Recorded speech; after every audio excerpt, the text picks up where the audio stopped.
Hello, everyone, and welcome to another episode of the Indy Real Estate Investing Podcast. I'm your host, Jeremy Tallman, and with me today is Morgan Snyder. She is Vice President of Communications and Community Relations with Visit Indy. Welcome to the show, Morgan. Thank you. Thanks for having me, Jeremy. Excited to be here. Yeah, so I appreciate you coming on here today. We had kind of a long intro. We talked quite a bit before we hit record, but a lot of our clients, when they come into our system, when they're on the brokerage side of things, they're looking to buy a property and they're using us to help them buy, and then we can manage it for them. They ask, like, what are the hot areas of the city? Everyone wants to know what's going on in Indy, and you know, it's like, what areas are seeing momentum? And that generally is in the forms of development and, you know, where the tourists go, which is kind of right up your alley. And I think Jake Knight, our business development manager, told me that he heard you speaking at a downtown MIBOR event and really liked what you had to say and said you need to reach out to Morgan and get her on the podcast. So here we are. So before we get into all this exciting stuff going on in Indy, give everyone a quick rundown of Visit Indy and what it is and your role within that organization. Sure. So Visit Indy, benefit to us is our mission is essentially in the name of the organization, which is to get people to visit Indy, bring outside visitors into the city. And that could look like a visitor that is a convention goer. So the people that you see often in downtown Indy wearing the lanyards, our office is charged with keeping this Indiana Convention Center full 365 days of the year with incoming groups and conventions, and therefore our hotels full. Or a visitor could look like a leisure traveler coming from Chicago into Indy for a long weekend getaway, or up from Nashville or St. Louis. And we do really well in pulling some of that regional drive-in weekend getaway travel market. So leisure visitors, convention visitors, we have about 30.5 million visitors that come into Indy annually. Wow. And that equates to about 4.8 billion in economic impact that's pumped into the city, because when a visitor comes, they'll book a hotel, they'll eat at a restaurant, they might go see a show, they'll go shopping, they'll visit some of our museums, and in turn that employs, you know, over 78,000 hospitality employees. So it's a big business. There's great power in Indy, and I think for all of us that live in the city, we benefit from tourism in the sense that it makes Indy a place that people want to live, work, and play. And while we think so much about bringing visitors into the city, we also know that visitors don't want to visit a place that people don't want to live in. You know, they're oftentimes in tandem. So while we're not an office or an organization that is part of that, we're building the actual development, we can help influence that when we think about what do we want Indianapolis to look like in 5 years, in 10 years, so that this is a place that people want to visit. Just for reference, you made me think of something, and you talk about keeping the convention center full 365 days a year. I think that's interesting. I think I know this, but what's our top convention or event here in Indianapolis that brings in recurring, like I know some Final Fours and one-offs like that can happen, but like every year, what is that convention that brings in the most visitors? Well, we are weeks away from a big one, which is Gen Con. So that is the best 4 days in gaming. If you're ever in downtown Indy and you see over 70,000 people on street corners wearing costumes, you know this is Gen Con. That's an annual beloved citywide convention that truly pumps in over $70 million of economic impact in 4 days in this city because they are here.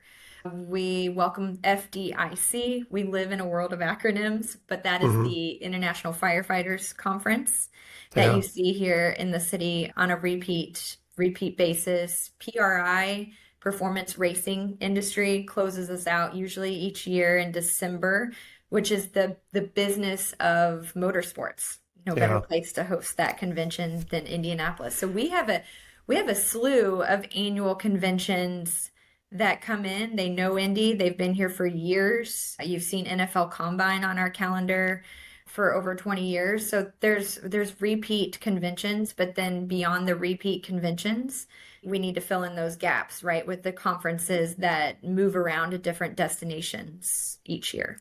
Yeah. Yeah. So kind of talk about the top projects going on in Indy right now that people should know about, that you think Sure. like will make an impact for your organization. Like this is something that we're really excited about because it's going to bring more people in. And generally, like you mentioned, if it brings more people from out of state in, or maybe, maybe northern Indiana into Indianapolis, it's going to bring people in to live in this particular area, Yeah. wherever that might be. So what are some of those top projects that you guys are excited about?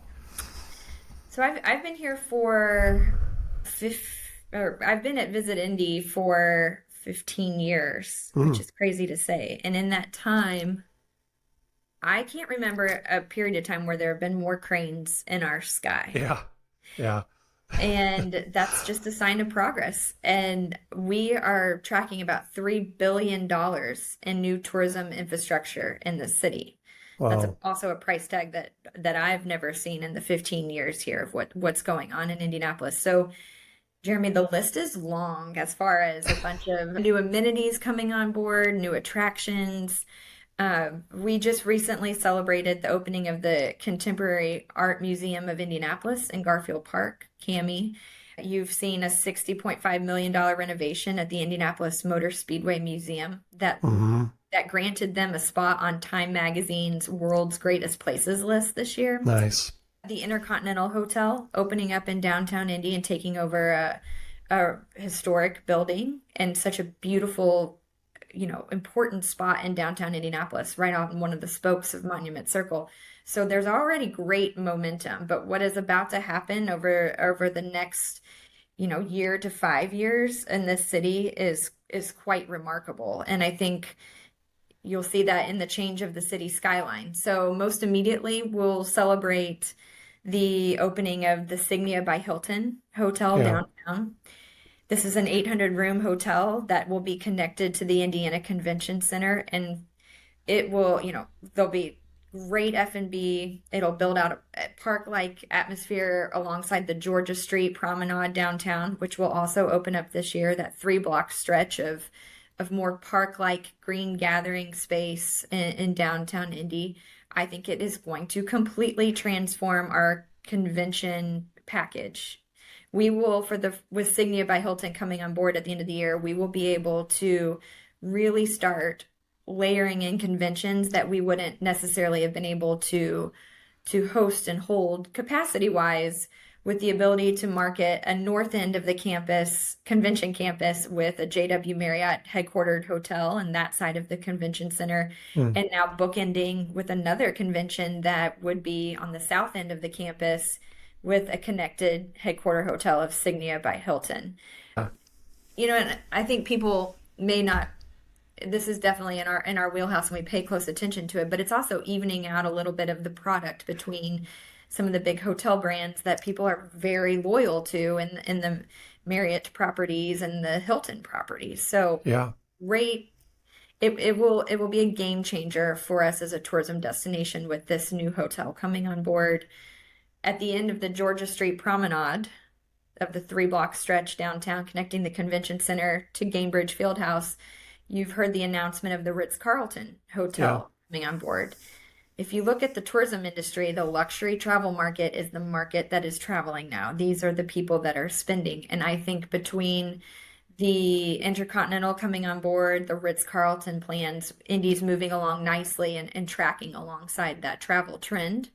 Ritz-Carlton will also be connected to a 4,000-seat entertainment venue, which there's data behind this. We are a great live music city, but where do we need to fill in some of the gaps on capacities and theaters and in downtown Indy to host, a certain genre of music? And I think if you start thinking about the east end of Georgia Street and Ritz-Carlton, the work that's happened with Gainbridge Fieldhouse renovations and the $30 million bicentennial Unity Plaza, and then right behind that, opening up a $78 million sports performance center for the Indiana Fever, which is Yeah.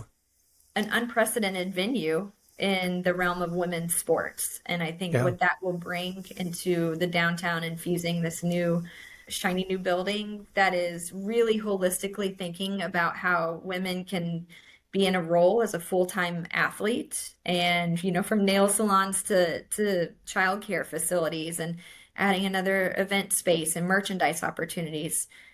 We're really thinking about it from the east to the west in the downtown core.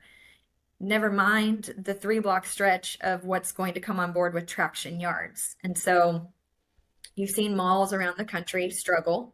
Yeah. Indy is not immune to that. And the next phase of Circle Center Mall is incredibly massive. That's a $700 million plus price tag to renovate that. And I think the team that is behind that with Hendricks, who brought us Bottleworks Hotel Right. and Ironworks Hotel, our state's 2 Michelin key hotels.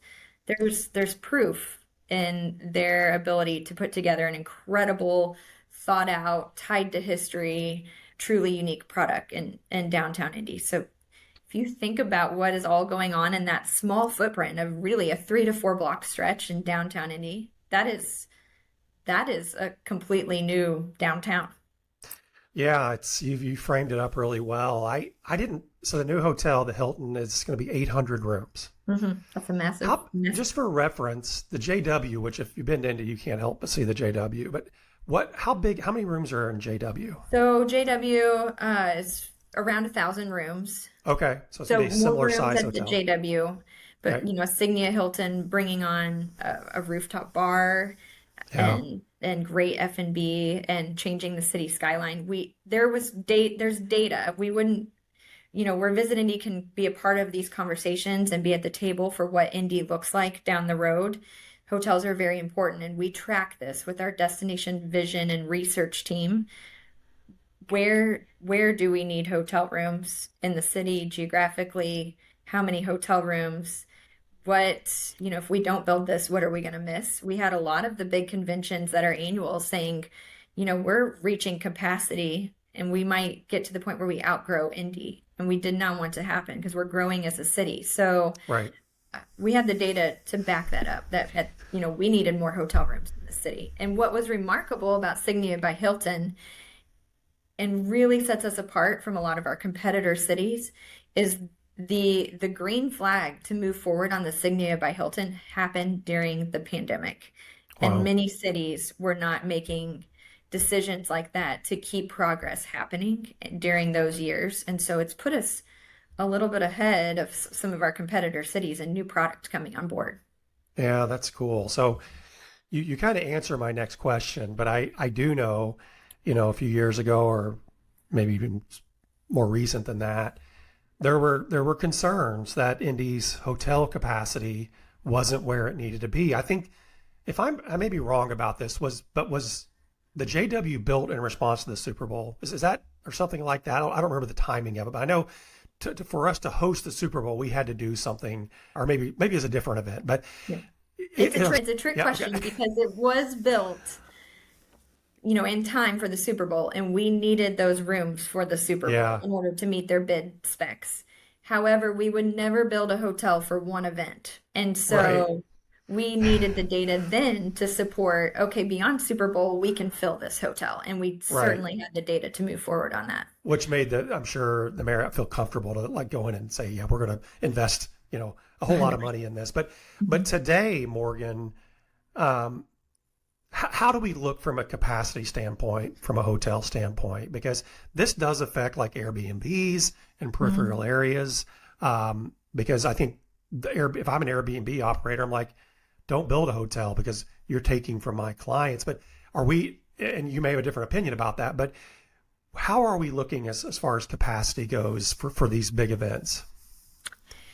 We're in a very good spot. So, we're still meeting with developers and walking through. We'll just present all the data and let the developers make that decision of whether this is the right decision. And we can present the data as it is, where we stand in occupancy rates across the city, ADR, we average daily rates at hotels, and how that might compare to other destinations. But what you've seen is when we had the perception and the mentality that we needed more hotel rooms, we've answered that. And so like the Signia by Hilton coming on board, you have the Kimpton Hotel coming on board downtown. Kimptons are wonderful hotel brands that really diversifies our portfolio of hotels. Amato by Hilton, again, the Ritz-Carlton, so good diversity in luxury products. So, I think we'll get through this next wave of these hotel openings in the next 2 years and feel good about as a destination marketing organization that we are to work alongside our hotels in the city to fill those hotels and prove that we have the occupants, we can meet the occupancy rates that we need to be successful. And what does the next wave of hotels look like in this city? And you start to think about maybe some of the submarkets around Indianapolis and Central Indiana, and where development is continuing to happen in the city and what that might mean. I think a lot about how Indy will change with the IU medical campus.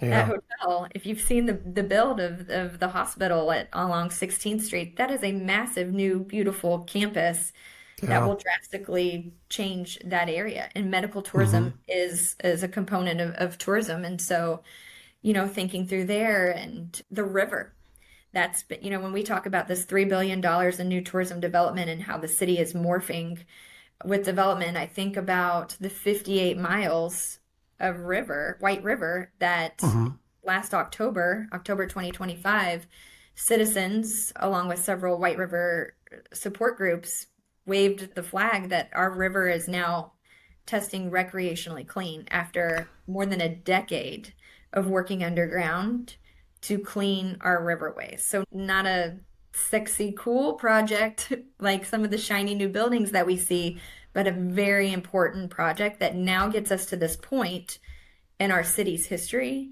that we have this beautiful water asset that runs through downtown Indianapolis, and how can we activate appropriately alongside the river, keeping in mind that there's been residents that have lived along that river for decades, and that's their backyard, and wanting to respect that and grow alongside them first and foremost. But what do neighborhoods look alongside the river? You've seen a lot of our attractions, like Newfields and Conner Prairie. They have this asset that runs alongside their property. Now that it is recreationally clean and can be activated upon, how do we appropriately do that? That's very long-term and exciting. Yeah, I think that's fascinating because, yes, the White River it was a joke that it was called the White River, right? I mean, because it's like it was nothing, there's nothing white or clean or about it. My son was really into this and told me that it's going to change. I remember him talking to me about this, like he was seeing and hearing about the water, however water purity or cleanliness is measured. It's like it's getting better, it's getting better, it's getting better. I did not know that we are now recreational, like it's valid to be, used recreationally. To me, that does open up a whole new subset of commercial products that can be developed around it, or residential for sure. Everyone likes to live on water.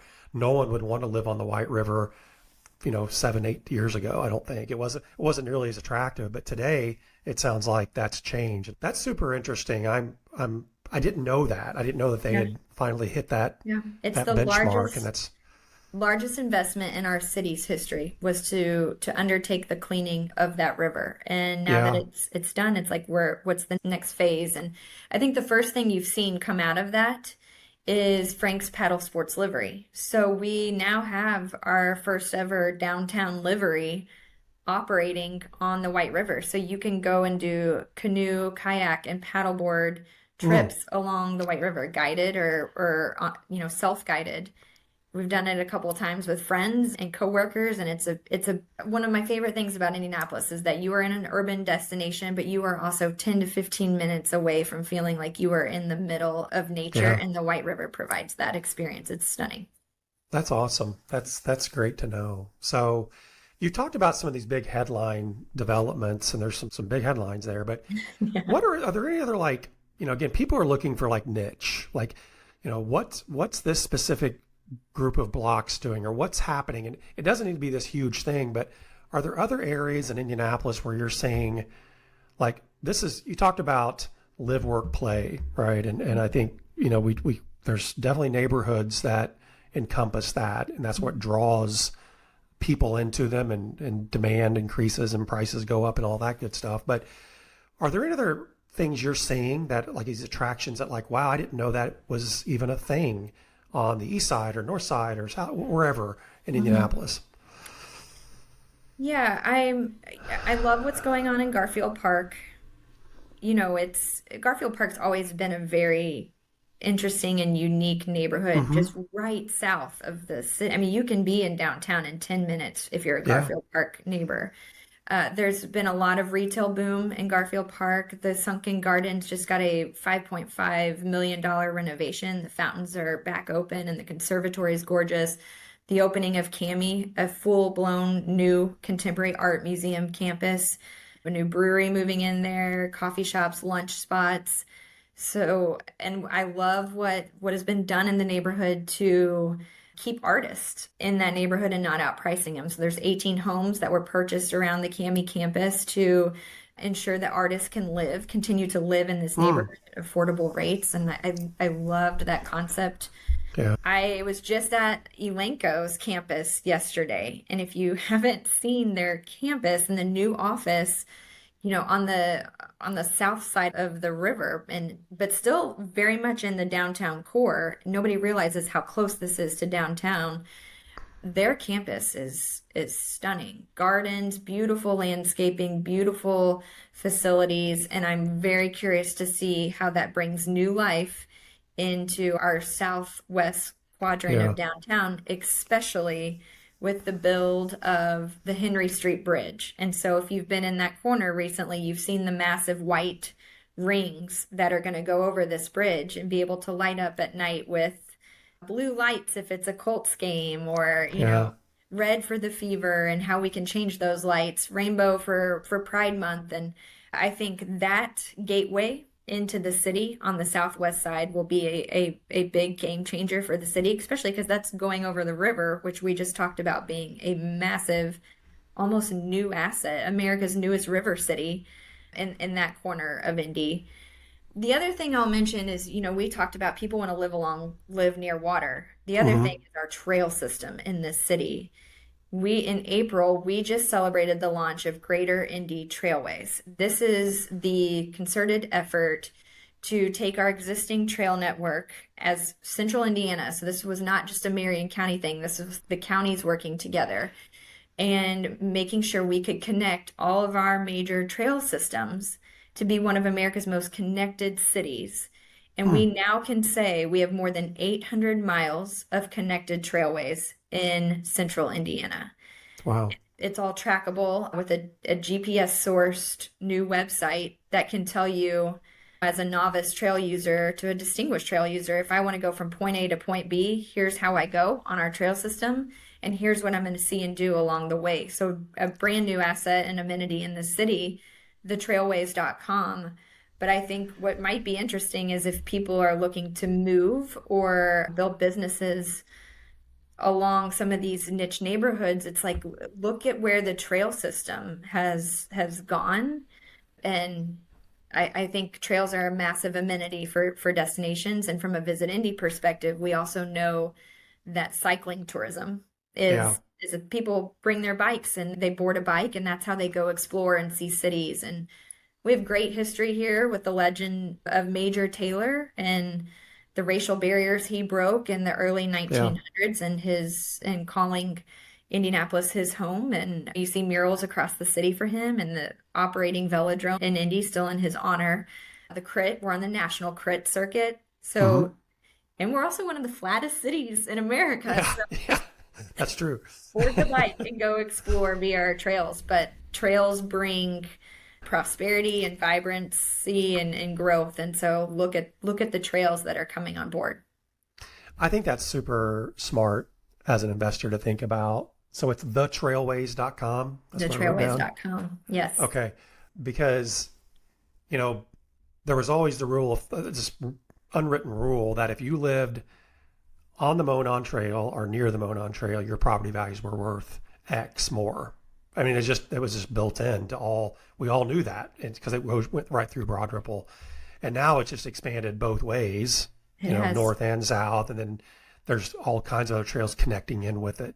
Mm-hmm. So I think that is a really interesting thing to do is look at those trails and say, where could I buy homes along these trails that still kind of make sense to buy as a rental property and maybe not, as a property you could live in. Because if you've done any searching for real estate in Indianapolis, and a home is near or on the Monon Trail, it will be front and center on the description. It's just something that people value, and it's a great asset that you can walk out your backyard and then go downtown if you're in Broad Ripple, or go right. It goes right into Bottle Works. It's a cool thing. So, well, that's great to know. I learned something today. I appreciate you bringing that up. So, a couple other just random questions.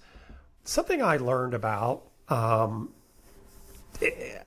I had lived here quite a while and didn't even know this existed, and that's the catacombs. Oh, yeah. Okay.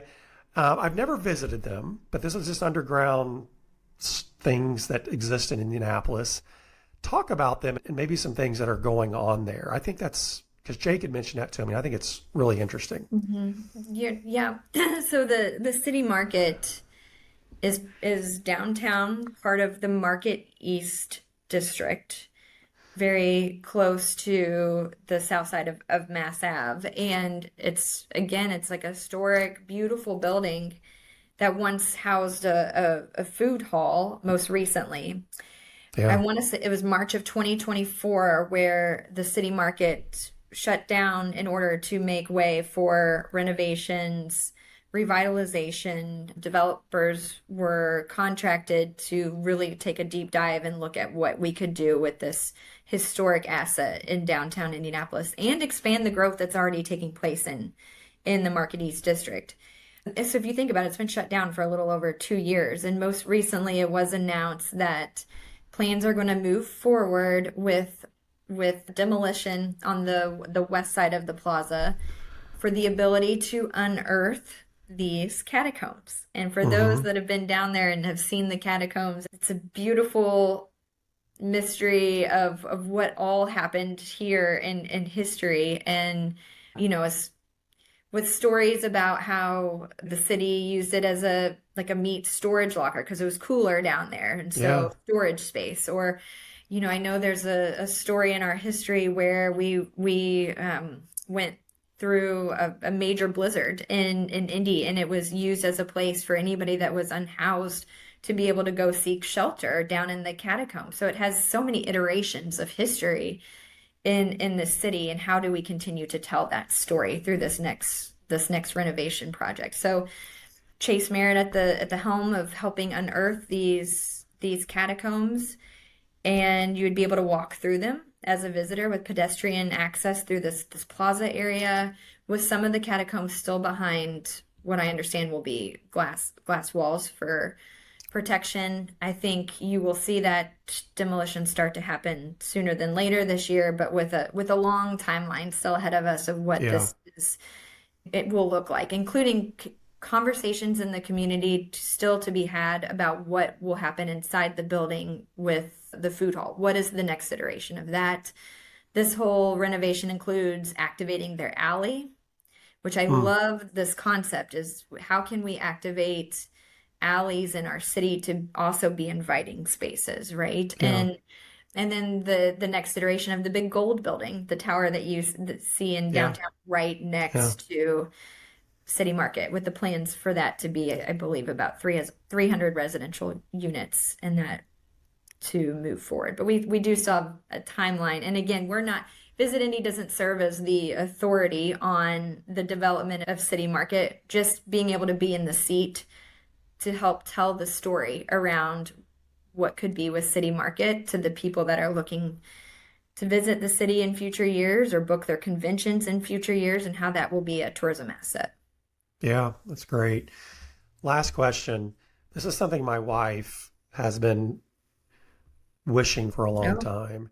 Okay. And that is more shopping, retail shopping downtown. Right. So downtown has a big history of having really cool places to shop.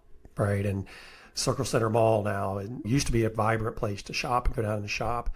The Ellis Ayers building, has a deep history there. And there's all these different places where people could go and shop. And now if you want to go shopping and buy clothes or just mall type stuff, you're heading north, you're heading way south.